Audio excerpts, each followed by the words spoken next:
Olá, amigos! Estamos aqui mais uma vez para discutirmos temas de relevância para o nosso município, temas de relevância para a sociedade e hoje trataremos o tema educação.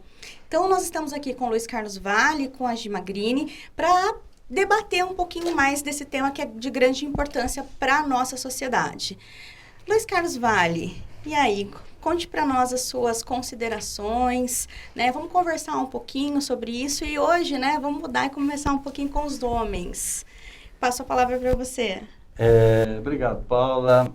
É uma satisfação muito grande a gente poder estar debatendo esses assuntos que são importantíssimos para a sociedade. A educação, todo mundo fala, educação é prioridade, educação é isso, é aquilo, né? Parece um discurso meio vago. Nós precisamos entrar a fundo nessa questão e é isso que a gente tem feito, buscando subsídios de professores, de gente que tem autoridade para falar do assunto. Para a gente estar comentando até a nível de orçamento, de coisas que são relevantes. Então, vai ser muito importante esse debate hoje. Nada melhor do que quem tem conhecimento técnico para nos trazer informações e subsidiar a gestão, a gerência de um conjunto, não é verdade, Gi? Com certeza, Paula.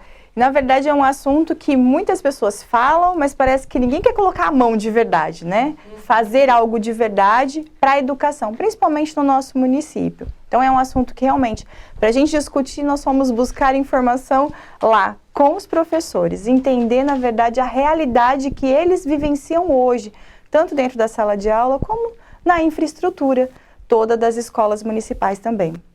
Certo. E tratando do orçamento, né? Vamos começar falando a respeito do orçamento. O que nós recebemos, o que nós temos de verba, o que é possível investir, o que é possível pensar num conjunto de orçamento aí para o nosso município? O que vocês podem me dizer? Bom, Paula, o orçamento para a educação na cidade de Bauru, nesse ano de 2020, aumentou 7,7%. Hoje é 264 milhões, um pouquinho mais. Então, é um dinheiro razoável. Fora isso, também a gente tem uma ajuda federal, que é a da Fundeb, de 38 milhões de reais. Então, o município tem condições de fazer uma gestão melhor do que está aí. O grande problema que a gente vê, e a gente conversando com os profissionais da área, é uma falta de manutenção muito séria nas escolas. Porque muito do dinheiro, ou praticamente todo o dinheiro do Fundeb, por exemplo, ele é gasto na folha de pagamento. E agora, me parece que houve uma alteração da lei, 70% vai ficar poderá ser usado até 70% a partir da próxima gestão, no que diz respeito à folha de pagamento, e 30% vai ser justamente nessa área que está muito debilitada, que a gente tem escolas aí com eucalipto escorando viga. Né? Como é que é possível uma coisa dessa? Então, tem coisas absurdas, isso é falta de gestão, e o orçamento precisa ser bem dosado nessa questão da manutenção das escolas, para dar uma qualidade melhor, dar segurança para os alunos e também uma remuneração aos professores que venha através de uma revisão, porque professor em Bauru, principalmente aqueles iniciantes, aqueles que ainda são adjuntos, estão ganhando muito pouco. Então teria que ganhar mais. Não é justo isso. E ao mesmo tempo também existe alguns casos de diretores que estão ganhando um salário razoável, né? Eu não vou dizer números, mas a gente ouviu falar em coisa da ordem aí de mais de 20 mil reais. Não que seja injusto, mas eu acho injusto comparativamente quando um professor, R$ 1.200, e um diretor está ganhando um salário bem acima. E não são todos, né? São alguns casos específicos. Então, a gente precisa rever essa questão. Então, o que a gente está trabalhando aqui, ou o que você está tratando, é da desproporcionalidade, não da falta de remuneração, mas da divergência ou da desproporção entre as remunerações desses profissionais da educação, que devem ser muito bem remunerados, mas... Exatamente. E tem as distorções que a gente percebe. Por exemplo, aqueles professores que poderiam ter a sua qualificação melhorada, poderia ter oportunidade, né, de fazer cursos, de se promover, não podem porque não tem o tempo disponível para tanto. Então, isso daí é complicado, né? E ao passo que aqueles professores ou diretores que estão alocados na secretaria, esses têm tempo disponível para fazer e ter as suas promoções e se aperfeiçoar naquilo que faz. Então, isso está injusto. Precisa mexer nessas questões. Uhum. Só puxando um gancho aqui, só lembrando, né, que os 38 milhões que vieram é só no primeiro quadrimestre, No né, primeiro da quadrimestre, Fundeb. exatamente. Ainda virá muito mais dinheiro até o final do ano. E nós Exatamente. continuamos com uma estrutura desgastada. Muito desgastada, muito desgastada. Nós temos inúmeras escolas fechadas por falta, né, de reforma. Escolas aí que estão sendo escoradas hoje com eucalipto, que é um perigo para as crianças que estão lá estudando. No caso, é a escola Valdomiro Fantini. Exatamente. Que em 2019 se falou que ia resolver rapidinho o assunto. Tem 400 alunos lá e tem viga escorada. É coisa complicada isso aí. Inclusive, essa escola, quando foi fechada não, né? Foi escorada em 2019, no segundo semestre de 2019, então a gente está pensando que é quase um ano já essa escola escorada com eucalipto. A escola, né, no bairro, não existe outra escola para alocar esses 400 alunos, então não pode fechar totalmente a escola para uma reforma, só que eles disseram em 2019 que até o final do ano isso estaria resolvido. Bom, e a gente não vê isso. Agora não há como dizer que não se pode resolver, porque nós não estamos tendo aulas presenciais. Então essa questão precisa ser respondida com a celeridade que isso merece, porque a hora que os alunos voltarem, tem que estar a escola devidamente já apropriada para receber. E isso sem falar de outras escolas, né? Nós temos várias escolas aqui, pelo menos 5, que estão fechadas aguardando reformas, né? Permita-me, inclusive... Essa que nós citamos, ela tá funcionando. Permita-me, inclusive, né, a intromissão aí, falar um pouquinho a respeito disso, que você tem toda a razão. Nós temos um orçamento, esse orçamento não pode ser utilizado em outras pastas, e ele, em tese, vamos pensar assim, ele está parado, né, sendo que, no momento em que a escola não está sendo utilizada, era o momento de nós estarmos verificando isso, e voltou-se a atenção toda para outras situações, esquecemos daquilo que realmente importa, e a segurança dos nossos alunos. E essa questão, Paula, quero lhe dizer uma coisa. O ano passado, o município deixou de investir 17 milhões no final do ano. Deixou de investir, porque o dinheiro estava lá. Então, isso não pode acontecer. Como é que é possível uma escola estar lá com os eucaliptos segurando uma estrutura se tem 17 milhões? O que significa isso? Isso se chama má gestão. Então, precisa ter equipes técnicas que cuidem da manutenção. Tem que ser melhor gerida essa questão, porque está realmente o negócio levado a embolado, mato alto em vários lugares. Nós chegamos a absurdos aí de escola com vidro quebrado, não falta trocar. Isso sem falar em 5 escolas que estão já há anos, né? Há anos fechadas, e certamente esse dinheiro aí daria para ter reformado essas escolas, né? Com certeza. Com toda certeza.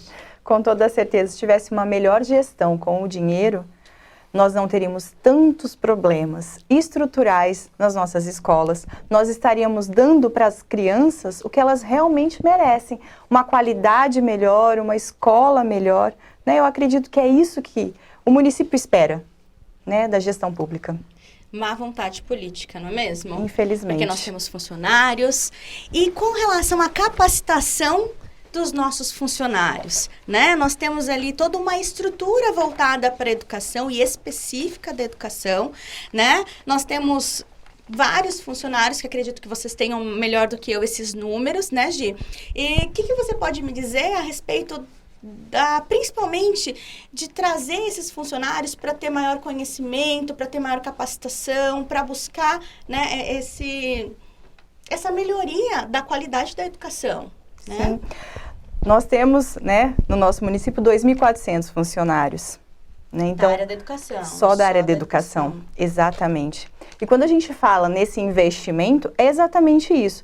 Eu sou da área de RH, né, sou da área de gestão de pessoas, eu acredito mais, talvez, que qualquer pessoa, que quando eu invisto nos meus profissionais, quando eles trabalham mais capacitados, eles vão trabalhar mais motivados, eles vão trabalhar muito melhor.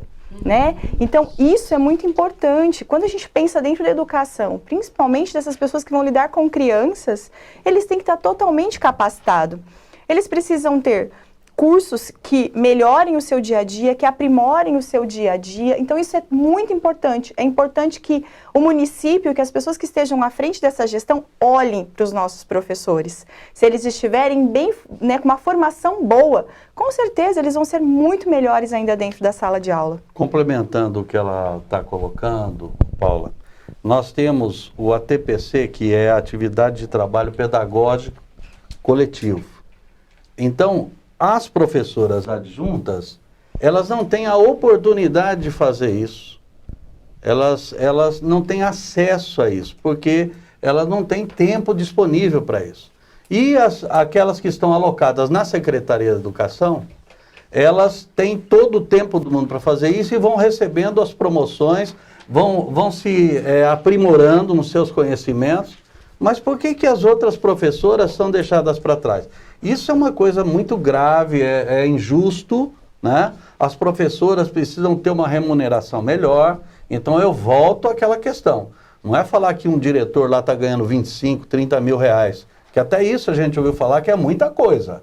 Mas é a questão da professora adjunta estar ali impedida de ter promoções porque não tem tempo de se aperfeiçoar, não tem estímulo para isso. Isso está errado. O salário de R$ 1.200 para um professor é ridículo. Isso daí precisa ser muito melhorado, essa questão.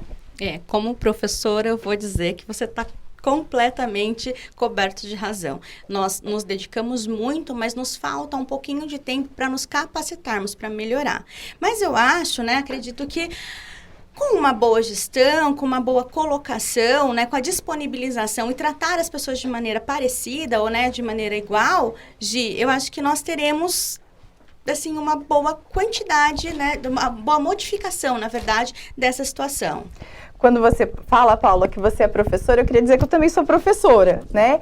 E muitas vezes, exatamente isso. Nos falta o tempo, né, para fazer, porque a gente está preocupado em montar a nossa aula, em dar uma boa aula, e a gente precisa se aprimorar todos os dias. A gente precisa buscar conhecimento todos os dias. E quando a gente tem esse respaldo, sabe? Alguém que pense por nós também, que nos olhe e fale, poxa, eu estou investindo em você, isso é motivação diária. Isso é uma motivação que nos faz ainda ir mais felizes para dentro da sala de aula. Não é isso Com que certeza. Acontece? Né? Se a vontade, se o amor pela educação já existe, quando nós somos motivados e temos a consideração de poder participar de um curso sem qualquer prejuízo, isso aumenta e melhora 100% toda a nossa motivação. Perfeito. Não é mesmo? A maior parte dos problemas das escolas, né, no momento atual, ele está ligado à manutenção dos prédios, né? E nós temos ou não temos uma equipe? Como que é tratada essa questão de manutenção ou de orçamento até mesmo para manutenção dos prédios, Vale? Essa questão da manutenção, eu acho que é um dos pontos fundamentais aí. Isso sem falar nesse PCS, nesse plano de cargos e salários, que todo mundo fica falando isso, mas as pessoas não têm coragem de botar a mão nesse assunto. Esse assunto tem que ser tratado no primeiro dia de governo. Eu sou assim, porque quando você vai levando para frente os problemas, é complexo, mas tem que se debruçar sobre isso, tem que ouvir os profissionais da área e temos que caminhar em direção de uma coisa que seja produtiva para o professor, né? E para os funcionários da educação. Então, tem que ser tratado esse assunto com todo o respeito. Isso aí tem sido relevado, tem sido empurrado com a barriga. A questão da manutenção diz respeito, por exemplo, a essa verba do Fundeb, que hoje é totalmente canalizada para salários, que ainda não atinge o suficiente, mas que a partir do ano que vem 30% vai ter que ser gerido para essa área específica que é a manutenção. A manutenção não pode ser esquecida. Então, nós temos também outras questões que são fundamentais aí, que é a capacitação, os acessórios que o professor precisa ter, e está sendo, assim, ridículo na nossa cidade. Eu vou citar um exemplo: internet nas escolas. Como é possível hoje que nós estamos com uma situação de calamidade com essa pandemia? Todas as escolas particulares têm internet e estão os alunos de uma forma sofrida. Eu vejo ali as minhas norinhas cuidando dos meus netinhos lá, assim, está difícil resolver essa situação, não é? Porque é um caso de calamidade. Sim. Mas, como que as escolas municipais não têm uma internet? Quanto custa uma internet? R$100? Então isso é falta de gestão. Você me perdoe, mas isso é uma esculhambação que precisa ser tratado, tem que se dar o devido valor. Isso daí é como manutenção. Para mim isso é manutenção. Isso é você não aparelhar o professor com a ferramenta moderna que tem que ter, não é?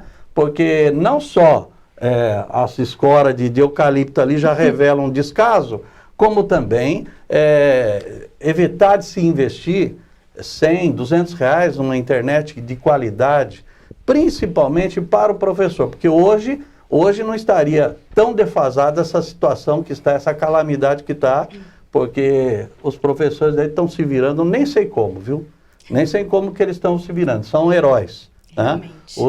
A rede de ensino municipal, a gente tem que rever muito essa questão. Existe essa situação de calamidade, de falta de manutenção e também de falta de assessoramento, de aparelhamento, dar condições para que o professor possa estar desenvolvendo um trabalho de qualidade.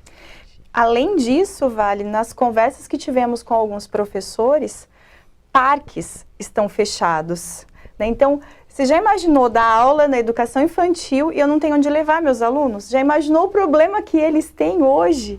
As dificuldades? Eles precisam ficar ali realmente, né, pensando no que eles vão fazer, porque eles vão para dar aula, tem uma escola, mas eu não tenho estrutura para trabalhar com o meu aluno de uma forma mais lúdica, que ele estaria com certeza aprendendo ainda mais, se desenvolvendo ainda mais, né? Uma coisa que fica bem clara, nós não estamos apenas atacando, atirando pedras.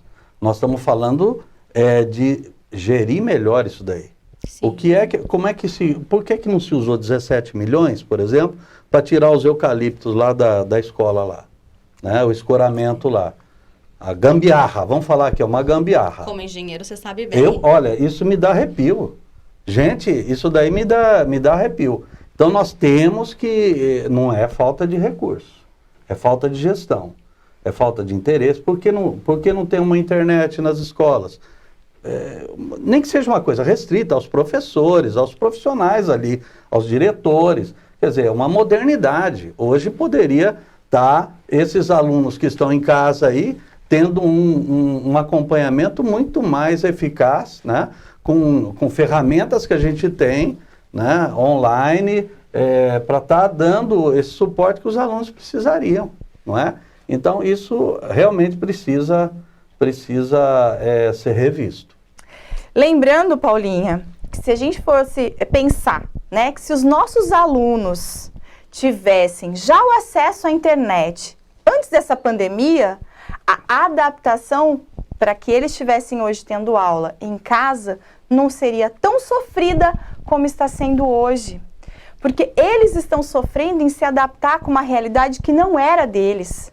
Não era uma realidade. Passou a ser a realidade assim, da noite para o dia. Drasticamente. Exatamente. Como se a gente virasse uma chavinha. Como é que eu faço isso com crianças?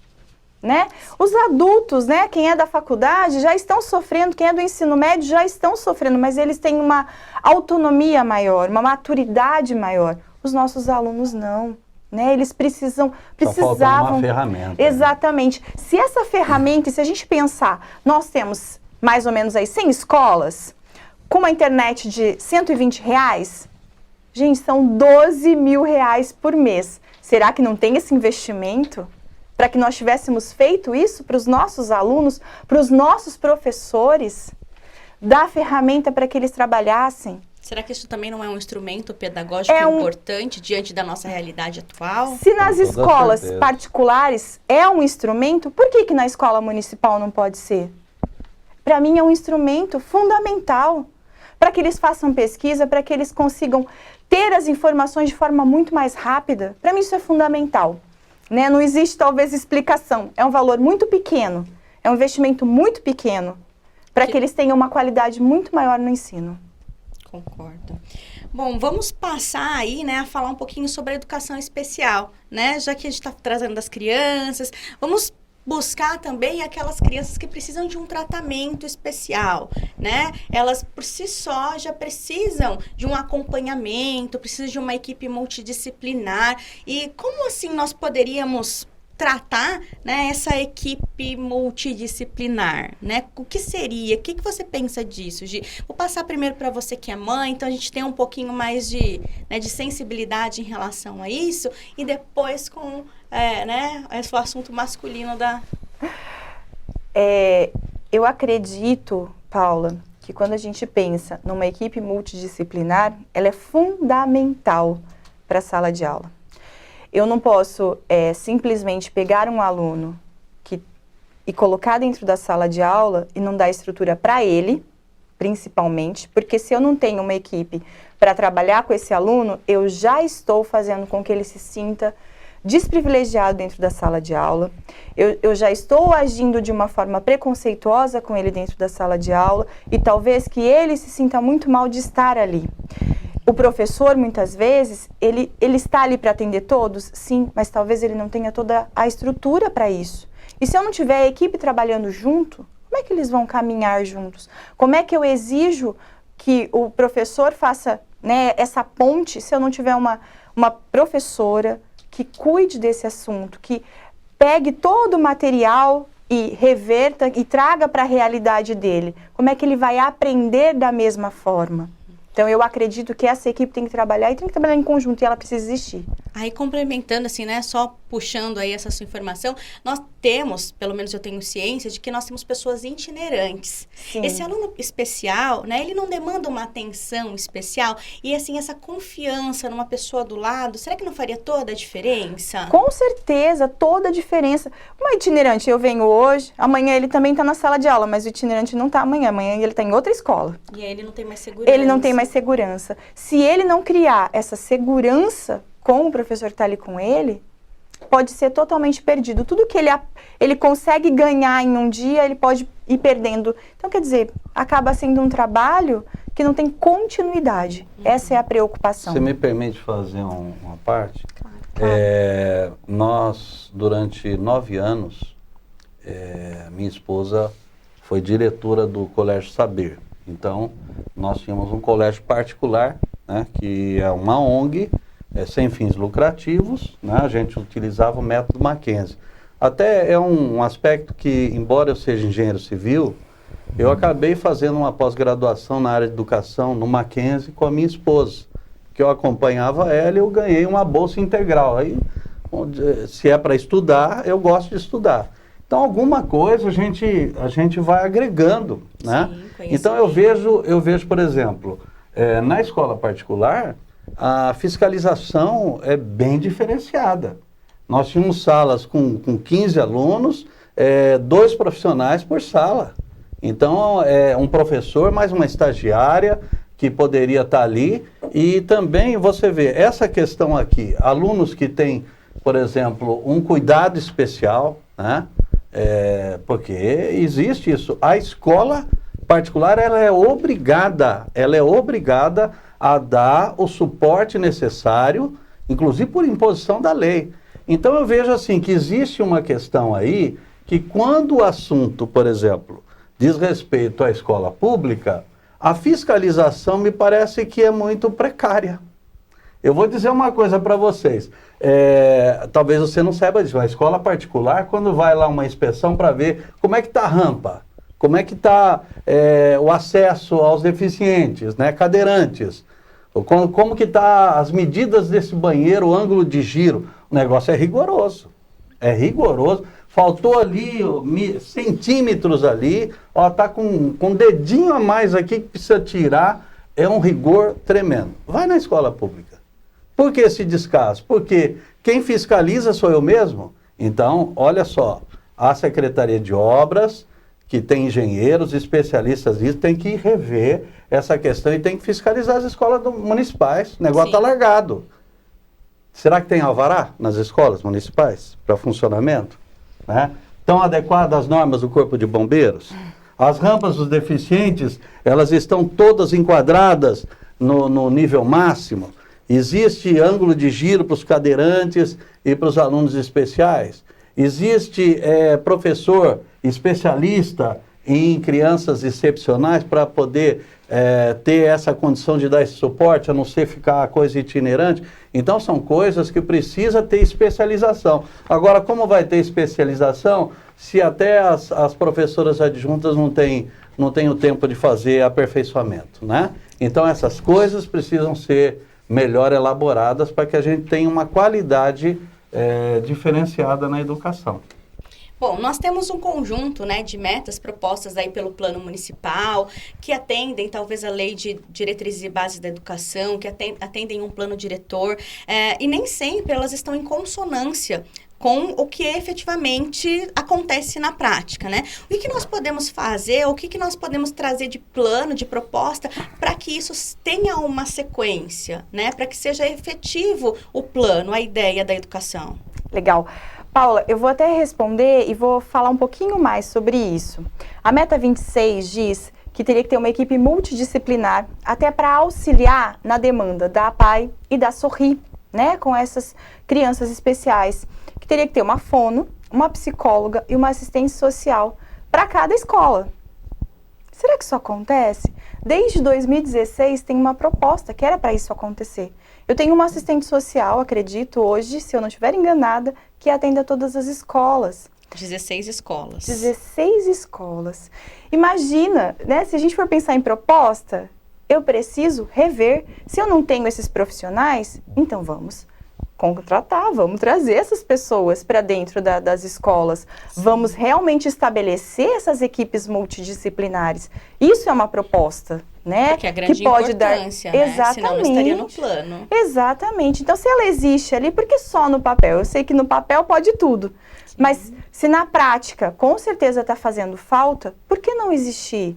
Por que não ter esse investimento? Por que não realmente trazer essa equipe treinada, capacitada para auxiliar, para acolher as crianças? Né? Eu acredito que com certeza seria diferente. Inclusive, Gi, na educação infantil, nós precisamos de ter também, da mesma forma, uma sala especial e não professores itinerantes. Porque as crianças, inclusive pela faixa etária menor, precisam de uma atenção redobrada. Então, nós precisamos ter, sim, para a educação infantil, essas salas especiais também.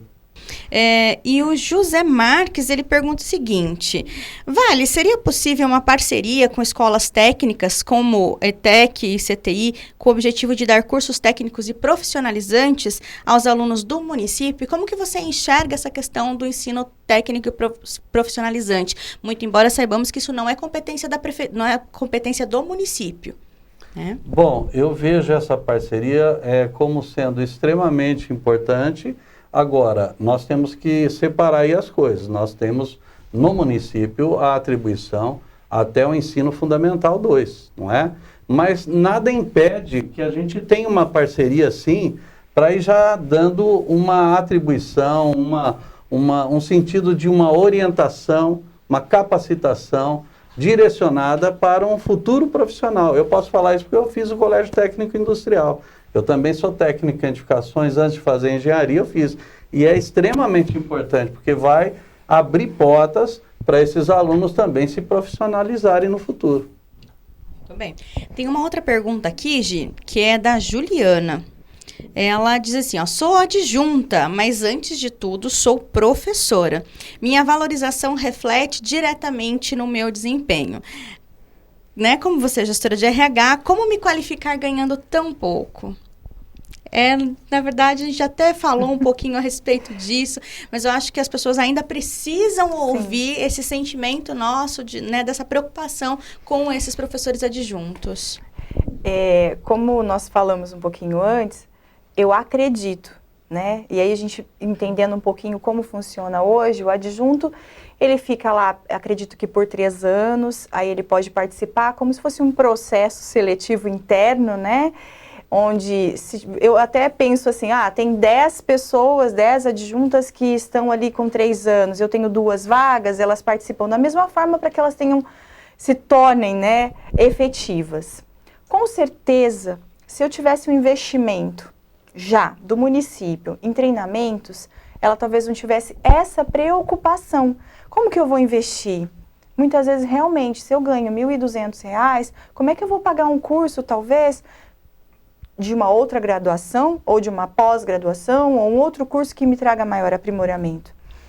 Talvez um incentivo maior, ou 50%, né, se eu não tenho para tudo. Talvez se o município trouxesse isso e ela conseguisse enxergar que com isso ela vai trazer talvez muito mais rápido o crescimento dela, ou até uma melhor remuneração, eu acho que é para ambas as partes, né? Com certeza, Juliana, eu sei que é muito difícil eu investir num treinamento se eu não tenho condições financeiras. Então, com certeza, o município poderia entrar nesse momento, né, e pensar no meu profissional e investir no meu profissional. É dessa forma, eu não sei se eu te respondi, mas eu espero que tenha respondido o que você buscava de informação.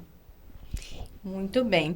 E aí, Vale, o que você sugere, né, como solução para os problemas estruturais da escola? Eu acredito também que, assim como na questão da GIA, já houve uma certa resposta no decorrer da nossa exposição, mas eu acho que a gente precisa, né, enfatizar alguns pontos. Eu acho que esse é importante, principalmente por conta da sua formação em engenharia, né? Então, o que você sugeriria, o que você sugere como solução para os problemas estruturais aí das escolas? Bom, nós temos que ter equipes responsáveis pela manutenção dessas escolas. Então, nós estamos vendo aqui que existe uma falha muito grave no que diz respeito a soluções rápidas de manutenção. Então, precisa ter estrutura isso. Não é o problema, a gente já viu que não é financeiro. A questão é gerenciar isso daí. Não digo nem contratar mão de obra especializada, porque algumas dessas questões são questões básicas, estruturais, coisa rápida, né? É manutenção. Não pode uma telha ficar quebrada e não ser substituída, não pode uma viga tá trincada e ficar escorada, essas coisas não podem. Então, são coisas básicas, mas que diz respeito a um olhar que não é só o olhar do diretor, tem que dar uma estrutura para esse diretor também, saber que, olha, reportou ali, está com devido problema a escola, então tem que ter uma equipe já destacada para cuidar desse assunto. Certo. Vamos aí para a última. Meu nome é Maria Luísa e eu sou auxiliar de creche. Veja bem. Maria Luísa não, perdão, Luísa. Eu sou auxiliar de creche. Vocês sabiam que muitas vezes eu tenho que entrar em sala de aula porque quando uma professora falta, não tem substituta. Vocês concordam que esse dinheiro todo do orçamento, acredito que ela esteja falando do orçamento, também poderia ser utilizado com contratações ou para contratações? Quer responder, gente? Acho que é unânime, né? Com certeza. Essa daí a gente... Acredito que é uma pergunta que a resposta está aí. Com certeza.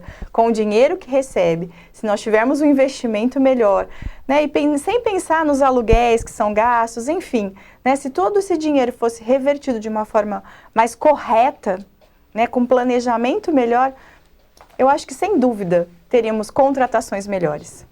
Então, caminhando para o final, né, eu gostaria de me despedir de vocês, já agradecendo, né, o convite por mais essa discussão bastante esclarecedora e muito feliz de que vocês estão procurando conhecimento técnico, estão procurando embasamento técnico para discutir questões que realmente são pontuais e necessárias para o nosso município, tá? E aí eu gostaria de passar a palavra para a Gi Magrini para que ela possa se despedir do pessoal. Paulinha, obrigada por estar conosco novamente, por dirigir até esse bate-papo. Educação realmente é um assunto que tem que ser muito discutido, tem que ser pensado de uma forma muito prioritária na nossa cidade, né, realmente, e que nós tenhamos mais momentos como esse.